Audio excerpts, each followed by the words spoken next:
નમસ્કાર મિત્રો, હું છું આપનો એક્ટર, રાઇટર અને સિંગર ગિરીશ પુરાણી. મિત્રો, સહર્ષ ખુશી સાથે હું જણાવું છું કે જય અંબે સ્ટુડિયોમાં રમેશભાઈ પ્રજાપતિ દ્વારા લોન્ચ કરવામાં આવેલું આ સોંગ અને એના ગાયક આપણા ગુજરાતી રંગમંચના રિપોર્ટર ભવાનભાઈ યોગીરાજ અને પીનલ નંદા.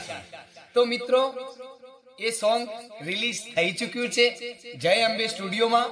તો જય અંબે સ્ટુડિયો ચેનલને લાઈક, સબસ્ક્રાઇબ અને શેર કરો. અને હા, ભવાન યોગીરાજભાઈના કોકિલ કંઠે ગવાયેલ ડાકલા ગીત સાંભળવાનું ભૂલતા નહીં. સ્વર છે પીનલ નંદાસણ અને ભવાનભાઈ યોગીરાજના. ફરી નહીં મળે રે તને, ફરી નહીં મળે આવા ભુવાજી તને, ફરી નહીં મળે રે વાહ, મેં તો સાંભળ્યું, ખૂબ મજા આવી. મિત્રો, આપ પણ આ સોંગને સાંભળશો, લાઈક કરશો, શેર કરજો અને સબસ્ક્રાઇબ કરજો. મહાદેવ મહાદેવ.